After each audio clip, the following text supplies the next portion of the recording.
Bonjour, c'est Jules Lavie pour Code Source, le podcast d'actualité du Parisien. Code Source exceptionnel, 80 ans après la libération de Paris, racontée en 4 épisodes, une série écrite et présentée par Raphaël Pueyo. Je vais demander aux Parisiens de vous parler eux-mêmes et de vous dire ce qu'ils en pensent. Je m'appelle Raphaël Pueyo et vous écoutez La Libération de Paris, un podcast du Parisien. La capitale se livrait à une joie dépassant le cadre des émotions humaines. La libération pour moi, c'est des larmes et c'est du sang. 4e et dernier épisode, le jour d'après. Chers auditeurs, c'est enfin Paris qui vous parle. Le 26 août 1944, le résistant et poète Paul Éluard célèbre Paris et la liberté retrouvée après 4 longues années d'occupation. La France délivrée sera redevenue ce qu'elle n'a jamais cessé d'être pour ceux qui lui gardaient intact leur amour. Paris est libéré, mais Paris continue de souffrir.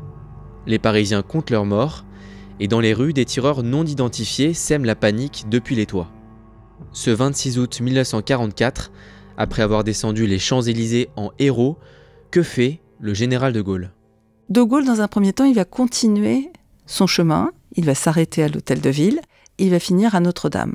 L'historienne Sylvie Zeidman, directrice du musée de la Libération de Paris, du général Leclerc et de Jean Moulin. Il est venu jusqu'à Notre-Dame pour écouter une messe d'action de gloire pour cette libération de Paris. Et là, dans la cathédrale, il est le seul à rester debout au milieu des tirs, alors que tout le monde s'est couché et sous les bancs. Lui, il continue, il est droit.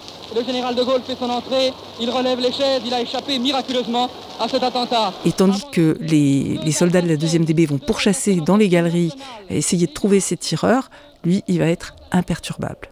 C'est l'image même de la résistance et du retour à l'ordre. Il ne se laissera pas ébranler. Ce Gloria a chanté sous les pétarades est vraiment une chose magnifique. On n'a jamais vraiment élucidé s'il s'agissait de collaborateurs, juste de gens qui voulaient semer la panique, mais ça nourrit l'idée qu'en fait, il y a des gens qui veulent déstabiliser la République. Et De Gaulle l'a très bien compris. De Gaulle a toujours un petit peu une méfiance vis-à-vis des communistes, pensant qu'ils veulent se réapproprier la libération de Paris. Et donc, le 27 août, De Gaulle convie au ministère de la Guerre les chefs FFI. Il convoque Roll et Madame. Donc Cécile est la seule femme dans cette réunion d'hommes. Et il annonce de manière assez sèche que pour lui, le retour à l'ordre passe par l'intégration des FFI aux troupes régulières. On passait devant lui un par un et qu'est-ce que vous faisiez en 40, etc. Alors moi, quand je suis arrivé devant lui, en 40, mon général, j'étais cité à l'ordre de mon régiment. Bien, c'est bien, c'est bien. Dans un documentaire diffusé en 1988, Henri Roltanguy revenait sur la dissolution des FFI par De Gaulle. Quand tout le monde il finit de passer, il m'a écouté, c'est très bien. Et il disait, maintenant, il faudrait aller à l'école. Et 48 heures après, ordre de dissolution des forces françaises de l'intérieur. Eh bien, nous sommes sortis de là avec gros cœur. De Gaulle manifeste peut-être une condescendance vis-à-vis de la résistance intérieure. En tout cas, il a bien pris la mesure du fait que la résistance, en général, était un adversaire politique. La première chose à faire, c'est de leur voler la victoire, en quelque sorte, et de les remettre dans le rang. Et puis, pour lui, en tant que militaire de carrière, ces gens-là, ce ne sont pas des militaires, ce sont des guérilleros. D'autant plus que, en ce qui concerne Roltanguy, il était dans les brigades internationales en Espagne. Il représente des guérilleros communistes. Donc il va falloir faire rentrer dans le rang tous les hommes qui souhaitent combattre.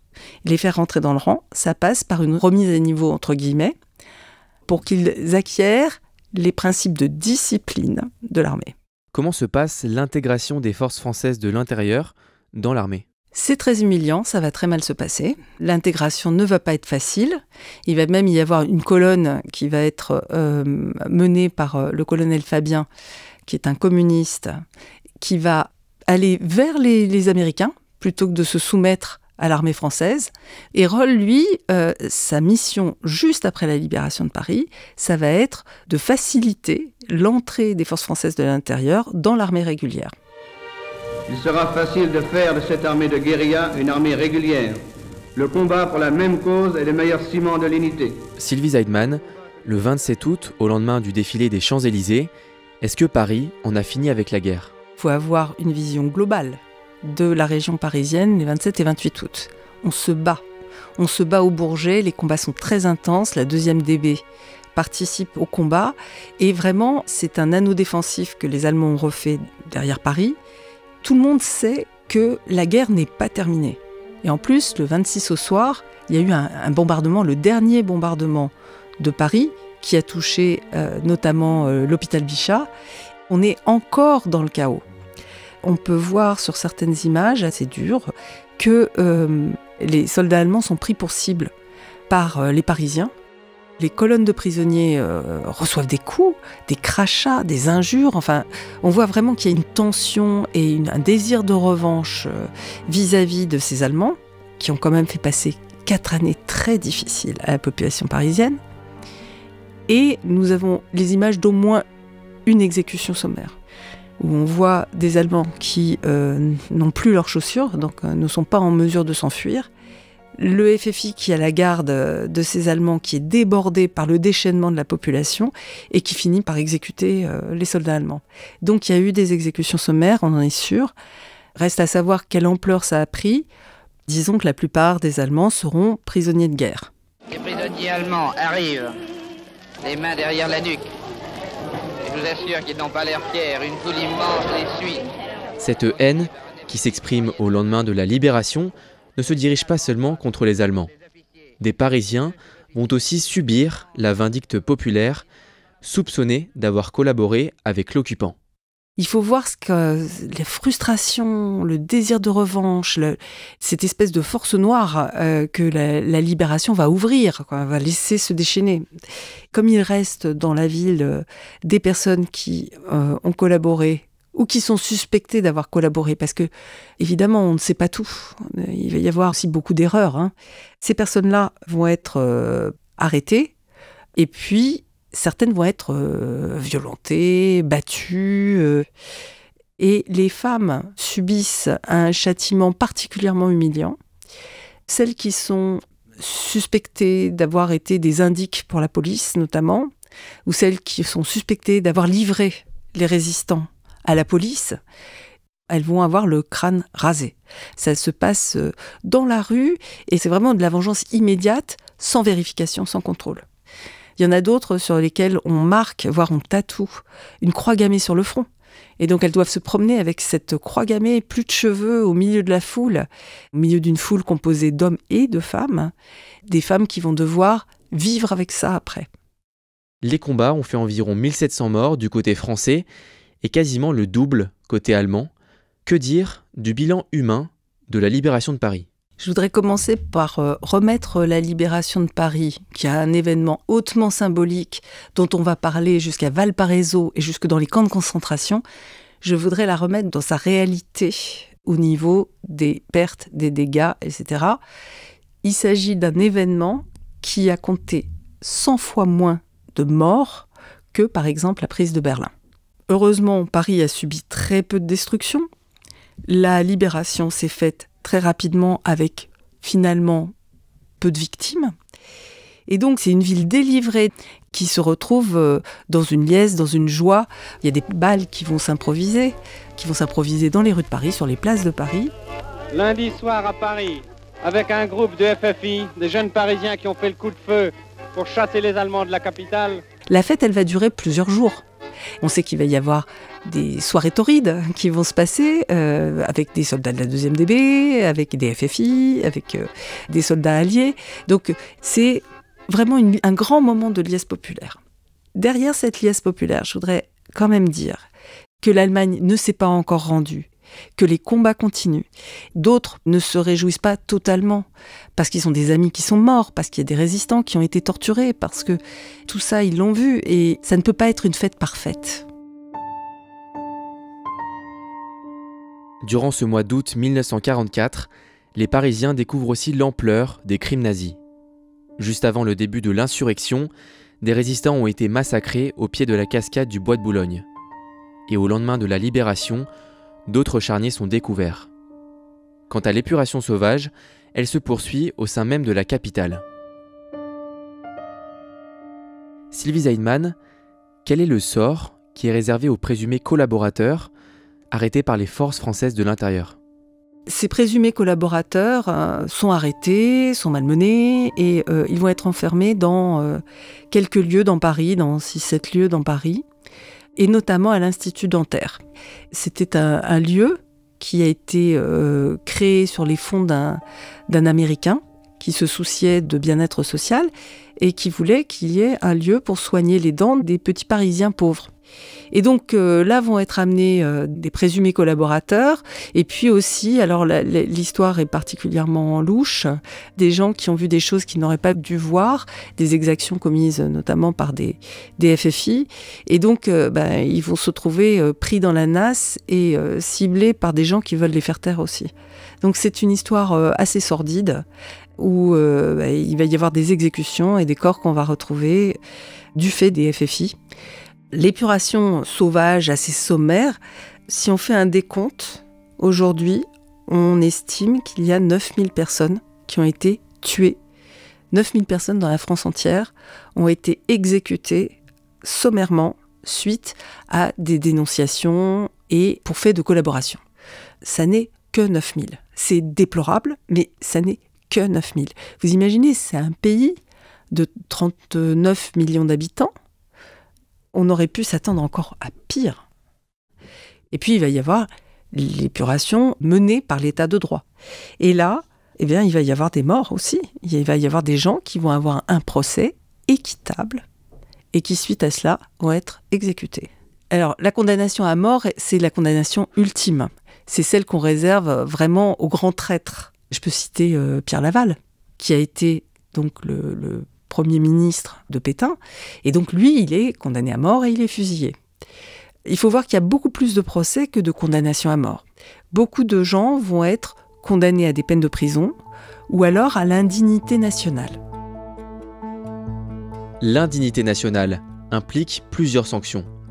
La perte du droit de vote, du droit de se présenter à une élection, ou encore la confiscation des biens du condamné. En ce qui concerne le bilan de l'épuration judiciaire, sur les 75 000 affaires traitées par la justice, c'est 1500 condamnations à mort qui seront prononcées en France, mais toutes ne seront pas exécutées. Comment expliquer ce chiffre par rapport aux 9000 morts de l'épuration sauvage ?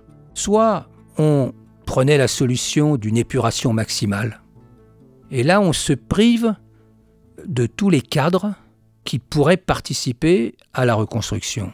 Denis Péchanski, historien spécialiste de la Seconde Guerre mondiale. L'autre solution, c'était une épuration minimaliste. C'est-à-dire, on ne va pas trop loin, ce qui nous permettra de conserver les cadres, mais vraiment massivement pour pouvoir reconstruire. Sauf que là, il y a un autre effet, c'est que ça délite totalement le tissu social. Comment voulez-vous que les Français puissent accepter que l'épuration soit si minimaliste, alors même qu'ils ont bien vu qu'il y avait une collaboration active entre l'État français et l'occupant allemand. Donc il fallait une solution intermédiaire, et au bout du compte, l'épuration à la française, on va dire, s'est plutôt bien déroulée justement par cette solution moyenne qui a été trouvée avec des procès aussi symboliques, très forts, qui sont les procès des deux principaux dirigeants, c'est-à-dire Pétain et Laval. Pétain va être condamné à mort, mais la peine va être commuée en perpétuité par De Gaulle, et Laval va être condamné à mort, exécuté. Pourquoi sauver le maréchal Pétain ? Exécuter un vieillard de 87 ans, c'était quand même un peu compliqué. Donc le garder en prison, oui, mais l'exécuter, c'était problématique. Vis-à-vis de l'opinion, tout simplement. Alors il y avait peut-être encore la volonté de ménager une opinion qui très longtemps a conservé une forme de respect, voire d'admiration pour l'ancien vainqueur de Verdun, alors qu'ils avaient un rejet total de Laval. Laval, c'était comme le symbole absolu de la collaboration, alors même que Pétain avait joué cette carte tout au long de la guerre. La bataille de Paris est gagnée. Mais à l'Est, la guerre continue. Pour l'emporter face à Hitler, l'armée française peut désormais compter sur les FFI. Henri Rol-Tanguy est intégré au 151e régiment d'infanterie. Après avoir libéré Paris, il lui faut maintenant continuer le combat à l'Est pour mettre fin à la guerre. Nous voulons que l'armée française devienne de plus en plus puissante. C'est aussi le vœu de la France tout entière et la conscience de ses droits comme de ses devoirs.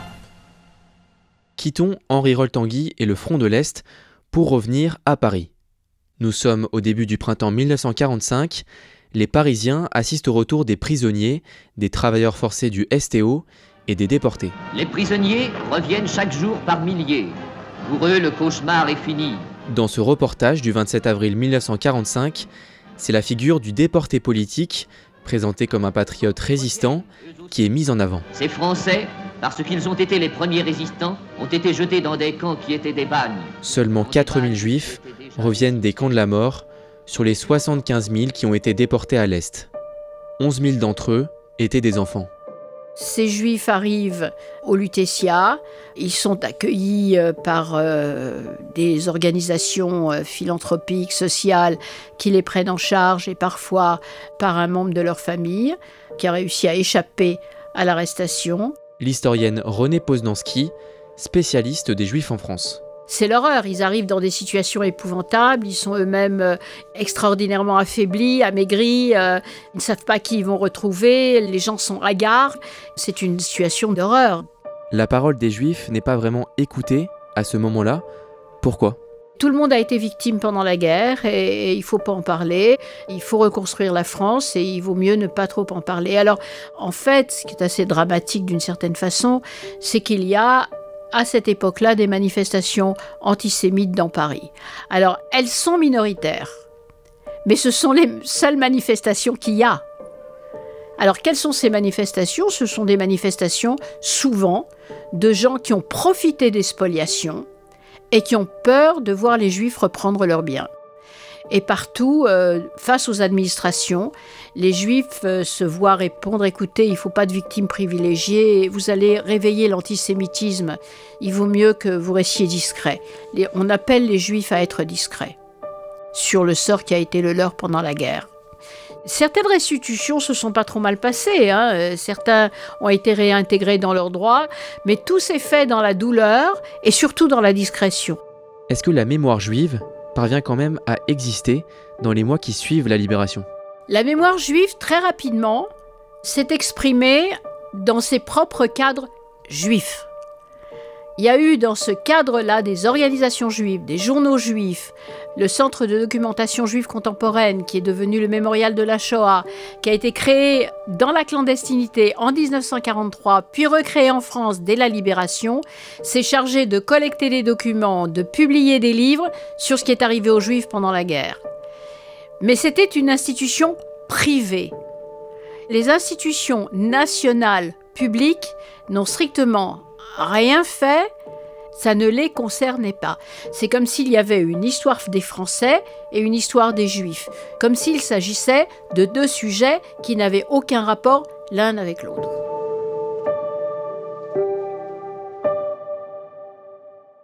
Aujourd'hui, les armées de la République, les armées françaises victorieuses, défilent de l'Étoile à la Concorde. 18 juin 1945, à Paris. L'Allemagne nazie a capitulé face aux forces alliées et l'armée française, victorieuse, défile sur les Champs-Élysées. L'homme de la France et l'homme de la fidélité. Pourquoi De Gaulle choisit la date du 18 juin pour célébrer la victoire sur le nazisme ? Le choix, évidemment, de Gaulle, du 18 juin, n'est pas du tout le fait du hasard. L'historien Denis Péchanski. C'est qui fait le pont avec son appel du 18 juin 40.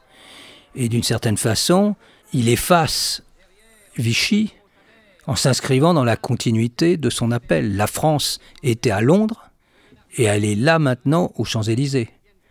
La souveraineté est maintenant reconnue, Et lui, au sommet de l'État, bien entendu, même si c'est un gouvernement très large qui est derrière lui, dans lequel on trouve les communistes. Sur les Champs-Élysées, Henri Rol-Tanguy reçoit la Croix de la Libération des mains de De Gaulle, la plus haute distinction aux yeux du général. Sylvie Zeidman, en 1945, est-ce que Henri Tanguy devient l'une des figures reconnues de la libération de Paris ? Il faut voir qu'on est dans un moment où tout le monde sort de l'ombre. Tous les clandestins, tous les résistants sortent de l'ombre. Donc, il y a tout un mouvement de reconnaissance. Et dans ce mouvement-là, Roll prend une place tout à fait singulière. On va voir fleurir des petites images d'Épinal à découper avec le visage de Leclerc. Et on va voir aussi des planches avec des FFI en train de faire le coup de feu contre notamment le Luxembourg ou d'autres lieux dans Paris. Rappelons-nous, il y a 1 an de cela, c'est dans ces mêmes cours que l'insurrection de Paris s'organisait. 25 août 1945. 1 an après la libération, Paris commémore ses morts. On les attaquait des fenêtres avec des moyens de fortune, presque à main nue. N'oublions rien de tout cela. Dans ce pays meurtri par la guerre, que représente la libération de Paris pour les Français ? S'il y a bien un épisode qui est resté dans la mémoire collective des Français comme un élément structurant de leur représentation de la Deuxième Guerre mondiale, c'est évidemment la libération de Paris. Elle symbolise la façon dont les Français ont voulu prendre en main leur propre libération. Et cette symbolique-là fait que ça va rester vraiment ancré dans la mémoire du pays, parce que c'est évidemment dans le souvenir de l'héroïsme qu'on reconstruit le pays. Dans les mois qui suivent, Henri Rol-Tanguy reste dans l'armée. Il est même promu à la tête du 27e régiment d'infanterie. Sylvie Zeidman, que dire de la place qu'il occupe dans l'armée ? C'est à la fois une personnalité reconnue, à laquelle De Gaulle a décerné les honneurs, et en même temps quelqu'un qui est extrêmement controversé. Il y a des campagnes de calomnie à son encontre.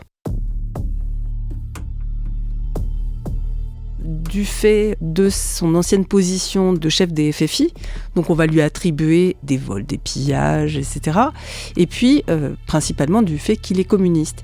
Il faut bien voir qu'à ce moment-là, on est en train de rentrer dans une nouvelle époque, ce qu'on appelle la guerre froide, bloc contre bloc, le bloc soviétique avec l'URSS et puis les pays satellites contre le bloc occidental avec les États-Unis et les démocraties européennes. Denis Péchanski, dans ce contexte de guerre froide, comment sont vus les résistants communistes ? Sont considérés comme des ennemis de l'intérieur. Comme ils étaient liés à Moscou et que l'ennemi c'était Moscou, et donc le combat qui est mené au niveau international se retrouve aussi dans les pays. Par exemple, en 1947, les communistes français ne sont plus au gouvernement. Ce qui est difficile pour Roll, c'est que, évidemment, il a une carrière dans l'armée, mais on ne veut pas de communistes dans l'armée. Alors, surtout à son niveau de responsabilité, parce qu'il a une légitimité extraordinaire, qui est née de ses responsabilités à la tête des FFI d'Île-de-France. Donc, il est considéré comme un danger. Roll, qui est à la fois un libérateur et à la fois communiste, va subir des pressions de toutes parts et il verra très rapidement qu'il n'est plus persona grata au sein de l'armée. L'armée, qui a fait quelques efforts pour l'intégrer, ne va plus du tout en faire et va retrouver son tropisme anticommuniste. Donc, à partir de 1952, il va se retrouver sans affectation. Et donc, il va devoir pointer au dépôt central des isolés. Et ça, c'est une vraie humiliation. Parce que non seulement l'armée le refuse, puisqu'il n'a pas d'affectation, mais en plus, elle le considère comme le rebut de l'armée, parce qu'au dépôt central des isolés, vous avez des gens qui sont trop malades pour pouvoir participer à l'effort de guerre, par exemple, mais vous avez aussi beaucoup de gens qui n'ont pas un casier judiciaire vierge, on va dire, dont l'armée ne peut pas vraiment se séparer, mais en même temps qu'elle ne veut pas dans ses rangs. Donc il va être traité un petit peu comme un voyou. Et il va passer 10 années à être en marge de l'armée, à laquelle il avait quand même dédié beaucoup de choses, dans laquelle il s'était vraiment investi. Et ce, alors même que son dossier militaire est tout à fait exceptionnel. On imagine facilement l'humiliation qu'a dû ressentir Henri Rol-Tanguy à l'époque. Comment est-ce qu'il a réagi ? Rol-Tanguy, c'est un militant communiste. Et à partir du moment où l'ordre donnait aux militants qui sont dans l'armée de continuer à rester au sein de l'armée, Rol se plie à ces directives et il va protester, il va demander pourquoi il est traité ainsi, donc il proteste, mais dans le cadre disciplinaire. Il ne sort jamais du cadre. C'est un moment de passage à vide quand même, c'est un moment difficile. Heureusement, pour lui, il a sa famille, il a 4 enfants maintenant, et puis il y a son environnement, tout son entourage communiste qui le soutient. Et donc, il va être amené à rester pendant une dizaine d'années, jusqu'en 1962, dans ce dépôt des isolés à Versailles. Donc Rol-Tanguy, en fait, prend sa retraite, il a 54 ans, et il va se consacrer à une activité très militante. Déjà, il va travailler beaucoup pour la mémoire des brigadistes de l'Espagne républicaine, pour que cette mémoire ne s'éteigne pas. Il va aussi prendre sa part de militant au sein du comité central du Parti communiste. Et c'est vrai qu'il représente la figure du résistant, mais en même temps une figure qui n'est pas toujours appréciée des dirigeants communistes. Lui-même, il sentait bien qu'il y avait un peu de réticence de la part de certains dirigeants, et ça va être encore plus fort au moment où il va y avoir un nouveau secrétaire général du Parti communiste, Georges Marchais. Georges Marchais n'est pas un résistant, et donc Rol-Tanguy aura beaucoup de mal et se mettra vraiment en retrait par rapport à Georges Marchais. Il n'acceptera jamais d'être vraiment à ses côtés pour travailler notamment sur les positions du Parti communiste par rapport à l'armée ou aux relations internationales. Dans les années qui suivent, malgré la guerre froide, Henri Rol-Tanguy reste une figure centrale de la libération de Paris. Il est régulièrement invité dans les médias. Et en 1966, il est l'un des personnages principaux du film Paris brûle-t-il. C'est l'acteur Bruno Kremer qui est choisi pour interpréter son rôle, aux côtés d'acteurs comme Alain Delon, Kirk Douglas ou encore Jean-Paul Belmondo. Attention! Ici, c'est le colonel Roll qui vous parle. Chef des FFI pour la région parisienne. Sylvie Zeidman, vous avez rencontré Henri Rol-Tanguy en 1992. Il avait 84 ans. Quel homme était-il ? J'ai rencontré Henri Rol-Tanguy en 1992 ou 93, en tout cas avant le cinquantenaire de la libération de Paris. À l'époque, je travaillais sur la résistance en banlieue. Et donc, en face de moi, j'ai eu un homme grand, assez massif, avec une présence absolument incroyable. Et donc, il parlait avec un naturel confondant et une élocution parfaite. Il racontait ses années de guerre, d'occupation. Il expliquait comment on faisait un cocktail Molotov, une bombe. C'était à la fois confondant de naturel et extrêmement précis. Il n'y avait pas un mot en trop. Il avait fait la guerre d'Espagne, il avait fait partie des FTP, il avait libéré Paris avec le général Leclerc. Henri Rol-Tanguy était l'une des dernières grandes figures de la résistance. Et il est mort dimanche soir en laissant un vide chez ceux pour qui le mot résistance veut dire quelque chose. Le 8 septembre 2002, Henri Rol-Tanguy s'éteint dans un hôpital parisien, entouré de ses proches, à l'âge de 94 ans. 4 jours plus tard, il reçoit les honneurs militaires aux Invalides. Le président de la République, Jacques Chirac, rend un dernier hommage aux héros de la libération de Paris. Je garderai toujours comme tant de Français celle de ce colonel FFI au visage énergique, accueillant avec fierté, aux côtés du général Leclerc, le général de Gaulle, le chef de la France libre. C'était le 25 août 1944. Jacques Chirac solennellement va rappeler toute la vie et toute l'action, surtout de Rol-Tanguy, depuis la guerre civile espagnole jusqu'à la libération de Paris, et il va souligner la personnalité de Rol-Tanguy.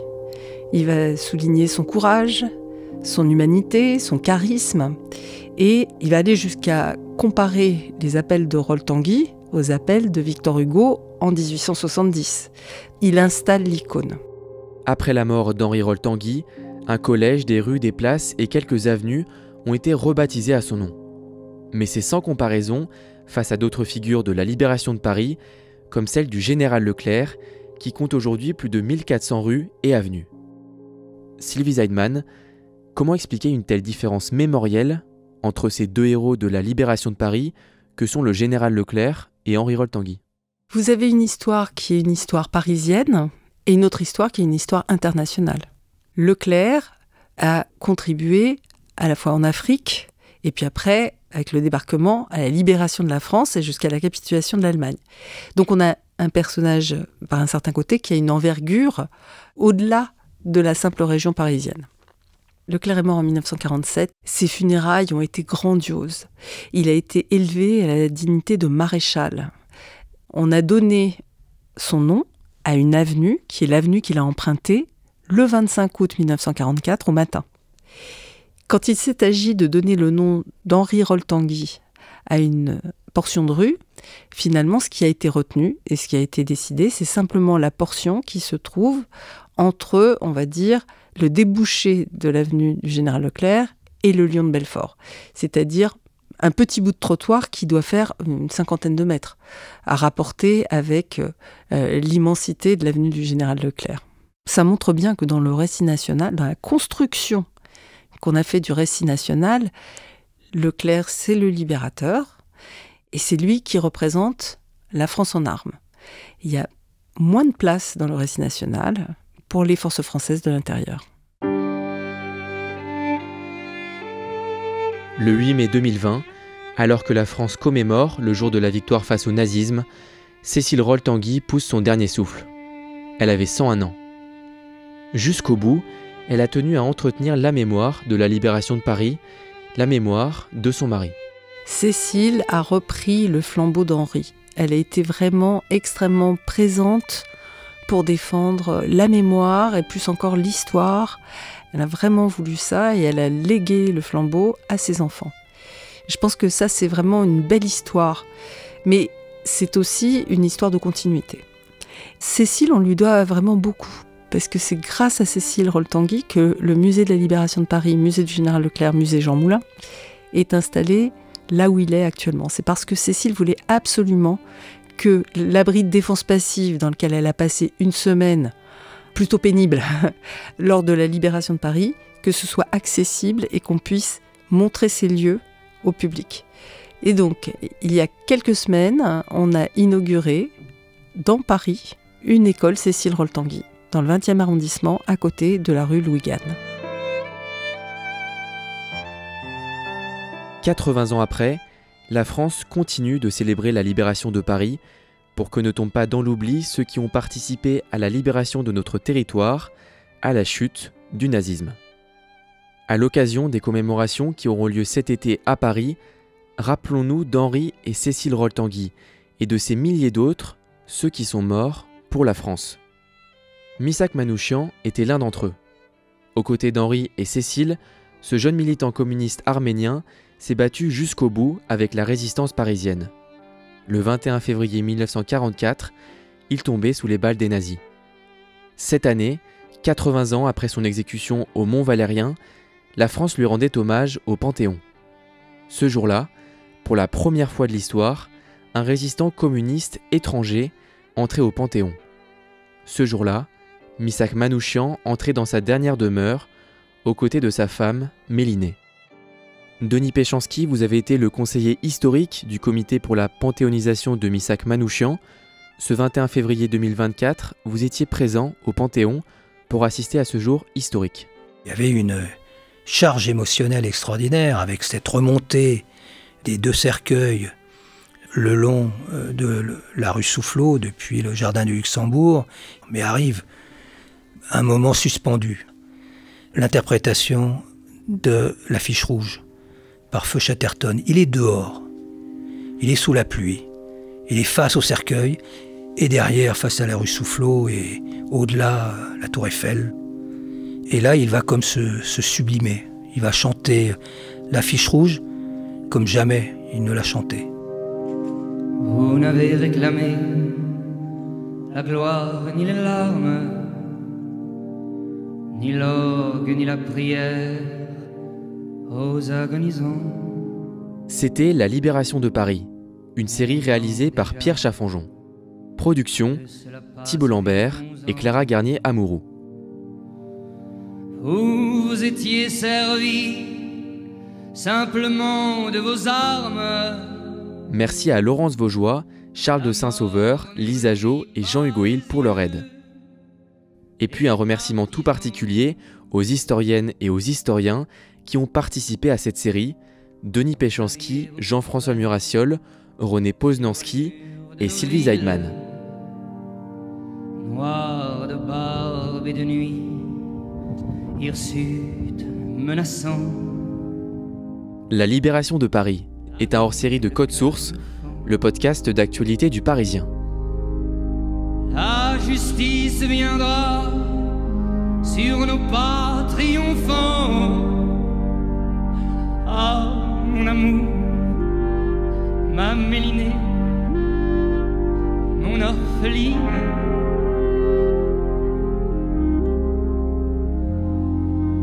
Et je te dis de vivre et d'avoir un enfant.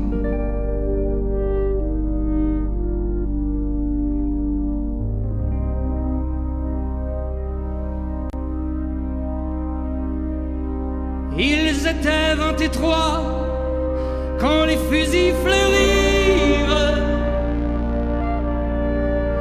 23 qui donnaient leur cœur avant le temps. 23 étrangers et nos frères pourtant. 23 amoureux de vivre à en mourir.